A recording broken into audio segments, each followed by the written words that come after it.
강대영 작가와 함께합니다. 어서 오세요. 예, 안녕하세요. 자, 오늘 준비한 이슈는요. 서울 서초구에서 있었던 초등학교 교사의 극단적 선택, 이제 50여일이 다 되어 가는데요. 사건 자체 해결도 대한말은 좀 지지부진해 보입니다.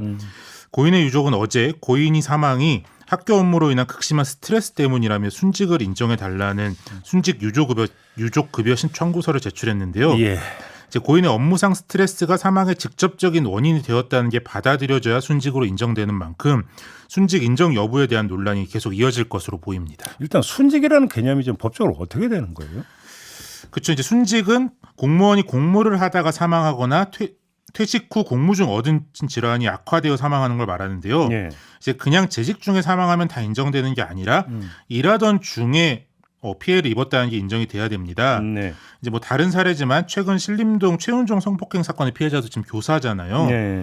그 경우에는 이제 여가로 산책하던 거냐 아니면 출근하던 길이냐가 이제 순직 인정의 주요 쟁점이 된다. 네네네. 이렇게 봐야 되는데요. 네. 그런데 공무원 재해보상법에는 원칙적으로 자해행위로 인한 사망은 순직으로 인정하지 않고 있습니다. 다만 이제 공무와 관련된 사유로 정상적인 인식 능력 등이 뚜렷하게 저하된 상태인 경우에는 순직으로 인정한다, 이런 예외 규정을 두고 있습니다. 결국은 고인의 경우에는 이 예외 규정에 해당이 되느냐 안 되느냐 이게 쟁점이겠네요. 그러면 이제 좀 구체적으로 보면 두 가지 기준에 모두 해당이 돼야 되는데요. 뭐 일단 공무와 관련된 사유여야 합니다. 네. 이제 고인이 뭐 일기장 등의 업무 스트레스를 토로했고 이제 사망 장소도 업무 장소인 교실이라는 점에서 이게 업무 때문일 거라는 심증은 이제 우리 국민 모두가 갖고 있는 상황이긴 한데요. 근데 구체적으로 지금 무슨 사건이 있었는지가 좀 불투명한 상황입니다. 네. 경찰이 이제 최근 최종적인 수사 결과는 아니라면서도 갑질 의혹이 있는 학부모들에게서 뚜렷한 혐의를 찾지 못했다, 이런 발표를 했잖아요. 네. 경찰은 학부모들과 고인 사이의 통화 녹음 등 주요 증거를 확보하지 못한 것으로 좀 알려지고 있습니다. 또 이제 고인의 일기에도 힘들다는 감정 위주로만 서술이 돼 있고 뭐 구체적인 정황이나 사망 이유를 남기지도 않았고 유서도 지금 발견이 안 되고 있는 상황인데요. 그래서 일단 정확히 무슨 일이 있었던 건지 객관적인 확인이 안 되다 보니 공무와의 연관성을 확인하지 못할 가능성이 좀 있습니다. 또 다른 조건은 뭔데요?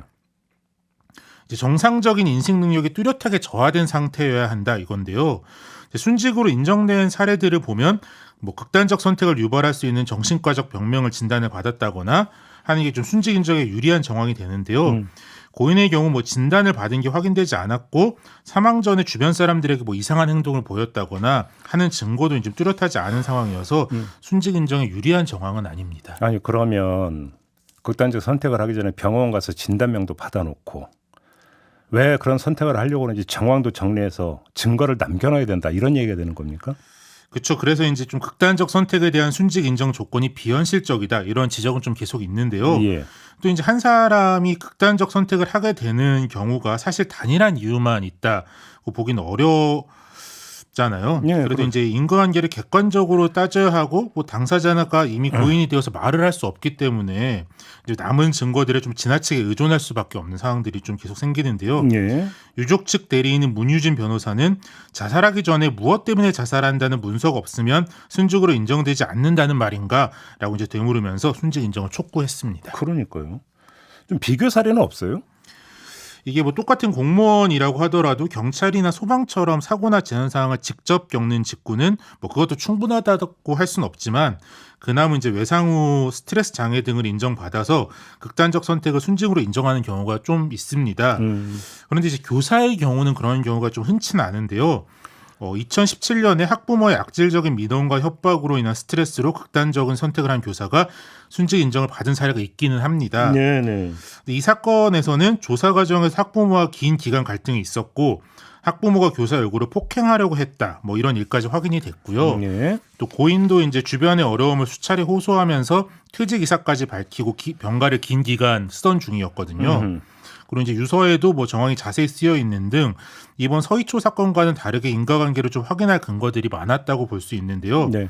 그런데 이 경우에도 이제 처음에 공무원 연금공단에선 인정을 안 했었고 결국 행정소송까지 가서야 뭐 어렵게 인정을 받을 수 있었습니다. 그럼 뭐 저기 정리해서 순직 인정받기가 쉽지는 않다, 이런 말씀이세요? 정리하면? 이제 뭐 워낙 많은 국민들이 분노하고 있어서 여론이 뭐 일정 영향을 줄 수 있고 학부모 각자의 행동이 형사처벌할 수준까지는 각각 아니라고 하더라도 종합적으로 봤을 때 이 교사가 느낄 압박이 뭐 인과관계가 있다 뭐 이런 점들이 인정될 수도 있을 텐데요.